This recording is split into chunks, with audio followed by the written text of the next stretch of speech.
এমন একটা জায়গায় আসছি যেটা আপনাকে দেখালে মনটা ভালো হবে। ফুল হলো পবিত্র। আপনার ফুল কোথায় থেকে আসছে এটা কি আপনারা কেউ জানেন?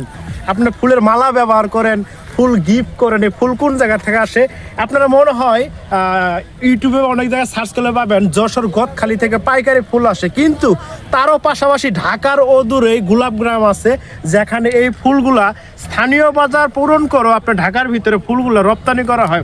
তা আমি যদি দেখাই আপনাদের এই যে ফুলগুলা দেখুন, এই যে গোলাপ ফুল, এই গ্রাম জুড়ে শুধু গোলাপ ফুল। এই ফুল তৈরি করার কারণে, ফুল উৎপাদন করার কারণে এই গ্রামের নামটা হয়েছে আপনার গোলাপ গ্রাম। তো দেখুন পুরোটা এলাকা জুড়ে শুধু গোলাপ গ্রাম। কিন্তু দুঃখজনক ব্যাপার হলো এখানে প্রবেশ করতে হলে আপনার 50 টাকার টিকিট দিয়ে এই গোলাপ বাগানের ভিতরে প্রবেশ করতে হয়। আমি 50 টাকার টিকিট কেটে আপনাদের এই গোলাপ বাগানের ভিতরে প্রবেশ করে ভিডিও করে দেখার জন্য। এই যে দেন কত সুন্দর সুন্দর গোলাপ ফুল, না পবিত্র গোলাপ ফুল, আবার দেন কাটাও আছে কিন্তু, ঠিক আছে। তো সুন্দরের পিছনে কিন্তু দুঃখ থাকে, ভালোর পিছনে দুঃখ কষ্ট থাকে। এই ফুলটা দেখুন, সুন্দর ফুল, পবিত্র ফুল, এর নিচে আবার কাটাও আছে। তো ভিডিওটা কেমন লাগলো আপনারা কমেন্টস করে জানাবেন। আশা করি ভালো লাগছে, আর যদি ভালো লাগে তো অবশ্যই ভিডিওটা শেয়ার দিবেন।